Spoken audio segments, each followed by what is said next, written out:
LinkedIn News. From the news team at LinkedIn, I'm Jessi Hempel, and this is Hello Monday. So last month, the week my memoir was coming out, I walked into our office, and there was a guy there who was there for another event. Now, he was also releasing a book, also his memoir, Christopher Rivas. You might know him from his acting career. I found him charming in Call Me Kat. Anyhow, we exchanged books and we congratulated each other, and I tucked his book in my bag. Now, later that day on the way home, I started it, and I could not put it down. Y'all, this was a beautiful book. Literary, lyrical, and emotionally on point. The title, Brown Enough. True stories about love, violence, the student loan crisis, Hollywood, race, Familia, and making it in America. And yes, my memoir was about queerness, and his was about brownness. But they both explored similar complexities of identity. When I had really first settled into my soul that you could be more than one thing, literally, I fell in love. You can be more than one thing. And that related to race and my body and just me as an artist. I was like, we can be more than one thing. There isn't a box that can contain us. So I invited him into the studio to talk about his life and everything he has learned about how to be human in a brown body. This episode is about what we can do and what we can find when our answers lie outside binaries of this or that, black or white, when everything is possible and nothing is fair. It's about what's possible when we acknowledge our complexity and sit steeped in it. Isn't that what life asks of us? Chris's story starts on the night that he went to hear Ta-Nehisi Coates speak. Here's Chris.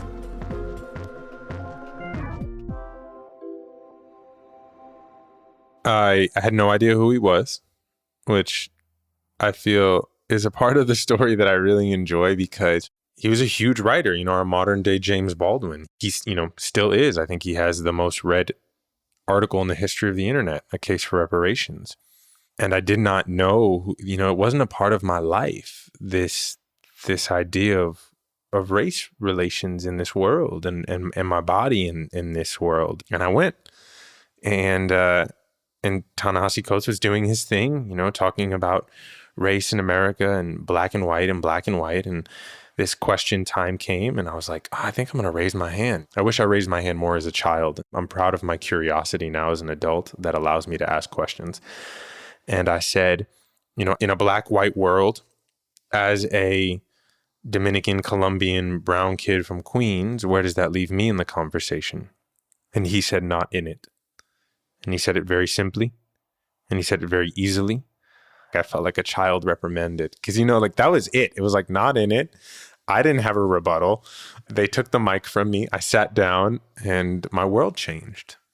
I felt shattered, which to me is a great feeling because it's not something you have to repair from. It's something that opens you up to something else. I think it's like you go through the shattering and you find more size, more growth, more life. And I thought of Queens. I thought of my neighborhood. I thought of Jackson Heights. I thought of my parents. I thought of my family. I thought of my friends.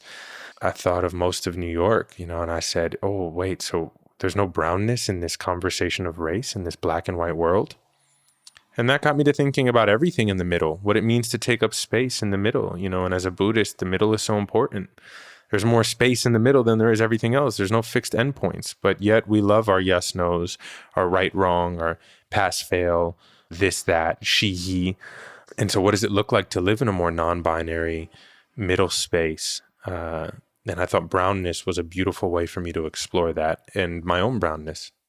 I really love that.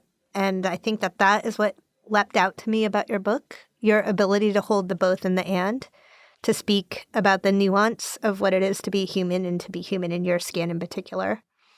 There's this one part where early on you wrote, and I wrote it down, that you were exploring how to live within the system, to want things to change, but also to be complicit in the way that they are.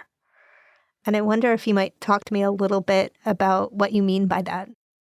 Yeah, so maybe not everyone in this world, but many humans have their own sort of privilege.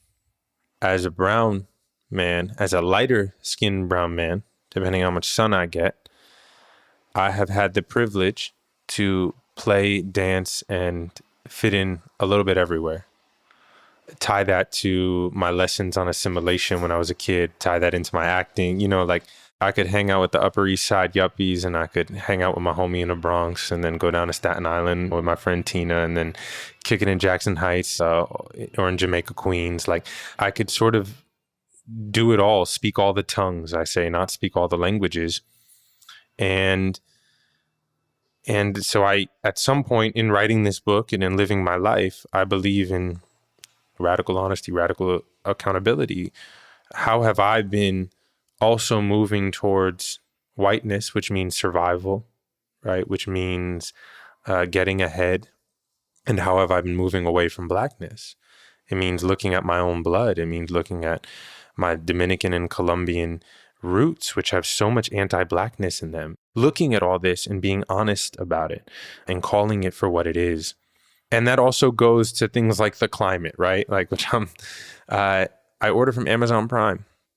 And so I do that, but I also compost. And I want people to use less water, but every once in a while, there's nothing better than a bath. I think it's just all of it. Yeah. I really connected to that because I am a gay woman. I'm very heteronormative in appearance, and that gives me so much passing privilege. And I take advantage of that passing privilege all the time in little ways and in big ways and in ways that I wouldn't own publicly if you cornered me and asked me, but know that I should. And it felt to me that you too are exploring the ways in which a nuanced identity allows you to function within a system, and maybe that's okay. Maybe you can at the same time want things to be different and work for things to be different, and also recharge by relaxing a bit into a system that is willing to allow for your existence within its own framework. Yeah, I mean, there's 1,000 metaphors about that, right? Like you are in the world, but you are not of the world. But also, if you want to change the world, you have to understand the world. Yep. You have to hold space for yourself and hold space for others. Like there's all of Zen, right? All of it is like this and that. You can hold two opposing ideas in the mind at the same time. I've been trying this thing where when I'm going to have an interesting conversation with someone, I ask you all to suggest questions. We crowdsourced them together on LinkedIn. Anyhow, by far, our listeners were most excited to hear about one topic, colorism. Because everyone pretty much agreed that it's hard to talk about, but Chris tackles it directly. I don't know why it's hard to talk about. Maybe it scares people. That's why. Because you might see yourself. You might have to confront yourself. You might have to confront your family. You might have to confront that every time we walk into a Walgreens or a CVS, there's skin whitening cream on the shelf. You talked about being exposed to it early within your own family. Do you want to share a little bit about how you first came to it? Yeah. So in my family, I have the biggest lips, the biggest nose, thickest, curliest hair. They would make jokes about me being adopted. And it's not a unique thing, right? Like I think that happens to a bunch of kids in a bunch of families. Or I have this line in my play that I wrote, The Real James Bond Was Dominican. And I say, how many of us, and I actually asked this to the audience, how many of us have been called big nose by the ones we love? And there's so many families and people who they made that joke about them, about their kid, and it's a joke, or a lot of comments I get from people who read this book or who've seen the play, or they say, my family used to call me like the pretty negrito, right? As a joke. It was the sweet thing to say. You're the pretty dark one. These like subtle things that I don't even think the family understands how deeply they're rooted in them. How deeply rooted it is that you burn your hair to make it straight. The amount of time I spent in these salons with that very particular smell of burning hair. I think about my grandma, my black Dominican grandmother who's not black. She swears she's not black, but you're black. And I don't have language for this as a child. I know that something about that hurt me, right? I know that I don't look like the boys on TV. That stuff kind of hurts internally.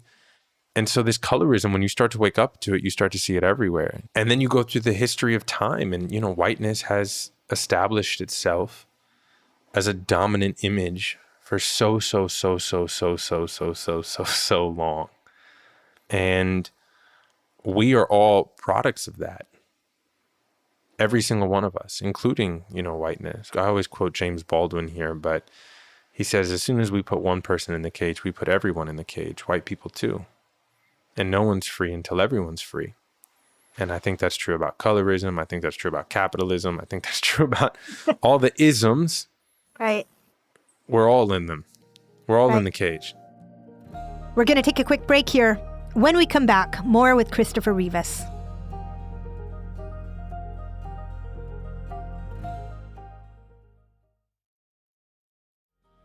And we're back. Chris grew up in a pretty magical sounding neighborhood in Queens. Reading about his childhood there was one of my favorite parts of the book. His dad was the super of his building. He had a childhood best friend, Danny, who lived in that very same building. Now, Danny died, tragically, while the boys were in middle school. Just a couple of years later, 9/11 happened. Chris was in his 4th day of high school in Manhattan. Danny's dad showed up to pick him up. We all remember, I think, where we were in that time. I happened to be in school in Manhattan. You see all the teachers running around, like a lot of knocking on doors. No one's really telling the kids what's happening. Slowly, news starts to trickle. You're not really having school anymore, but also there's major panic, and the school doesn't know what to do with us. They don't know, like, the world is sort of safe out, so they can't just let us out of school, which also is something I don't think they could do on a regular day until school's over officially. But they're definitely not teaching us. And no parent can call, because every parent is trying to call someone at the same exact time in New York City. So all the phone lines are jammed. And I'm just kind of sitting there, still very confused about what's actually taking place outside. And I get Christopher Rivas come to the office. And Barry, Danny's father, my best friend in the whole world, my brother, he came. He walked all the way from his job to pick me up in my school. And I didn't even know that he knew where my school was, which is kind of wild. He hadn't spoken to my parents about it. And then we hadn't really seen each other since Danny died, since Shiva. And what a day to see him. And he picked me up. And he did one of those remarkable things that only happen a few times in our lives, where being with someone is not about talking with them. It's about being with them in presence. There was a lot of silence. He said, "You hungry?" I said, "I am." He got me a burger at a diner. I got a burger. He explained what he knew about what was going on. He knew he would have to walk home over the 59th Street Bridge. We didn't talk much about Danny. We just kind of were there, present. And he safely guided me home during a really unbelievable time in the world, and especially in a city that makes so much of who I am. Yeah. It's my perception as a reader that story is a metaphor for what your book does. This person, this fellow human who was not in your life until that moment, and who after that moment again was not really in your life. Yeah. He moved away, right? But he just showed up so powerfully for you. Moved to Morocco. Moved about as far as you can move. About as far as you can move, right? But I think that's the obligation that we as humans have to each other when we can muster it, and that the long arc of our lives is not nearly so important as the moments when we can show up for each other. I mean, the closest people that you have in your life, but also just the people who happen to walk by you at the moment in their lives when you can show up for them. And I think your book does a beautiful job of doing that for readers, of saying, this is what my experience of being human is like. Read it, and maybe you can see something of your experience of being in a brown body or in a human body. I hope that, is what happens is that I have a moment in the book where I ask a question, what if each and every one of us did one thing every day that was, I'm changing the words now, but are sort of more rooted in compassion and in care. And now I'm even changing it to I don't even think we need to look for the action. I think we need to live with our hearts a little more open and expansive, our chest open, because then we will be moved to do something. Danny's dad showed this incredible compassion. He felt moved to be there, even though his son wasn't, even though that wasn't fair. And fairness is a theme that also comes up in Chris's book in a variety of ways. There's a lot of reflection on inequity and unfairness. So I asked him what he thinks our cultural obsession with fairness is all about. As children, right? I mean, kids want fairness. You got two, I get two. If that's something that feels kind of inherent in us as humans, we want what others have. We want what others have. I want to say that again. We want what others have. Now, in a world that for a long time has not been fair, from the moment we stole bodies, from the moment we stole land, from the moment we told people to do things they were never doing because we needed them to do them for us, we lost all fairness. And unfortunately, I mean, you look at all the bodies of culture and then you add women into that, like there is more unfairness towards basically everyone, like the majority of the world. And so fairness doesn't exist. And yet that's something we desire so inherently. We desire what others have. And also being honest is about like looking at your life and saying, how did I receive this? How do I hold it? Is it fair? Can I make it fair? You know, bodies of culture think this is in our blood. From the moment we're born, that we have to work extra hard just to get to the starting line. That is not fair. I'm in a place now where I'm like, you know, screw the starting line. You don't have to run the race. The myth, the lie told you needed to run the race, which is like, they want you to run the race. You know, they need you to run the race. But if you step back and you take up space and you're like, I'm not running this race, not for you. That is how you start to claim power. Well, like, it seems like what I hear you saying is that letting go of the idea that fairness is something to which to aspire allows you to step into what you uniquely have to offer and what you uniquely inherit. And I think here about your description of the myth of the American dream, right? Like this idea that we live in a meritocracy, that people are rewarded equally for their hard work. Anybody who listens to this show already knows that I believe that that is a myth. But the American dream really did not serve you in some powerful ways in your adolescence. And yet, the thing that you wanted to be was an actor. And here I am talking to you, a successful actor. So how do you think about the American dream now? You know, I stand by the chapter, the title of the book is The American Dream. Like I stand by that. You know, America is the first pyramid scheme. I love that episode of Seinfeld that I talk about. You know, George's dead wife, her parents come to visit, and he says he has a house in the Hamptons, and they know he doesn't have a house in the Hamptons, and he doesn't have a house in the Hamptons, but he's going to show them the house in the Hamptons. So they all get in the car to drive to the Hamptons to a house that doesn't exist. And no one is saying that they all know there's no house in the Hamptons, but they keep going on the drive anyway. And I think that's the American dream. You know, we're driving to a house that doesn't exist, but maybe it'll pop up. Maybe it'll just appear. The American dream is why my parents worked a 9 to 5 and then a 7 p.m. to a 3 a.m. to get their first house. The American dream is why they had a mortgage they couldn't afford. The American dream is credit cards. The American dream is an image sold to you, right? Again, not fair.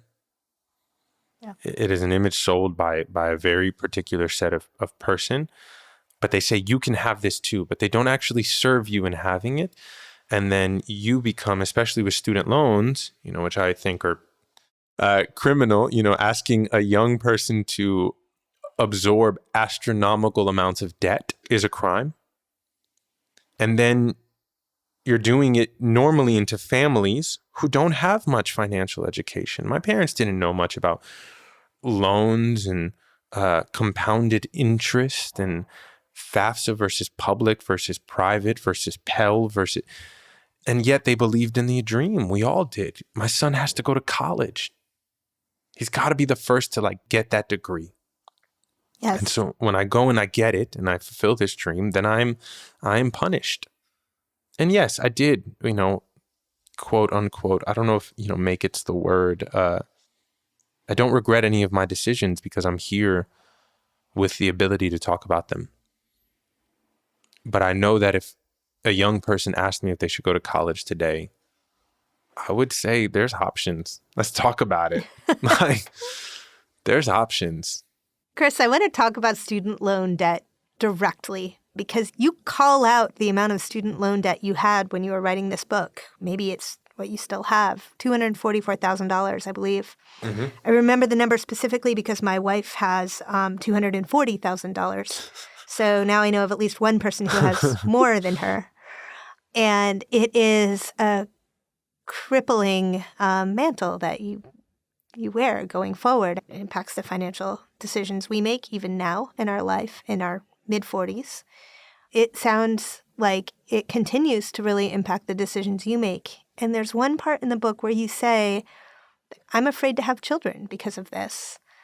Do you still stand by that? I mean, now there's like 37 reasons I'm afraid to have children. A crumbling economy, a planet that's on fire, lack of water, add that to the list. This world can sadden me at times and then also give me tremendous hope at times. We're having conversations like this that gives me hope. The messages I get about, this allowed me to say this and take up space or go by my real name as opposed to, my name is Malanali. I've been letting people call me Molly. Like, that gives me hope. So am I afraid to have children because I don't want to pass on to them my student debt? Less so than when I wrote it.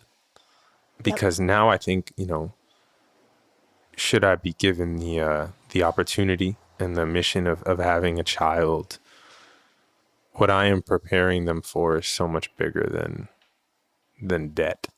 Yeah, no, that makes a lot of sense. How do you think about your loans now? Do they factor into the decisions that you make at this point in your life and your career? No, I mean, I'm very blessed. I'm blessed that I'm able to talk about them without shame. The book, the title has enough in it. And enoughness to me means you are enough right now. Your cup is full right here, right now. And you can't put no shame on my name. Like, I am enough right here, right now with my $244,000 in student loan debt. And I can challenge this American system that I invested in and played the game because I love it, because I can't regret. I went to a school and I got this beautiful education and made great community, and it made me hustle and thrive and all of this. 3 years ago, Chris wrote an essay for the Modern Love column in the New York Times. You ever read that column? People try to sum up the truths they've learned about what it means to love. And wow, Chris captured something with this piece because it went viral. The title I had named it was "Please Don't Hate Me for Dating White Women." They changed it to "I broke up with her because she's white," which is what helped it become so clickbaity, and it worked. And and so we published this piece in the Times, and it went insane. It got translated into a bunch of languages, went all over the world, and everyone and their mother. I got death threats, but I also got gratitude. I got marriage proposals. I got people ending their relationship of 14 years because they were finally able to have a conversation they haven't been able to have in 14 years. I got it all. And it was because this is a real thing. We are all in the cage, and we lack sometimes the tools to see the cage. And that's why I think art is so special. It allows us to see the bars.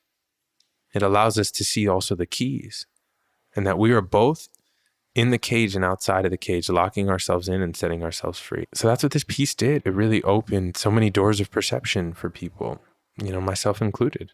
Yeah. It's really important that we make space to sit in the spaces of, I don't know, to sit in the spaces of complexity, to not have to have a fixed viewpoint and just be in that middle space.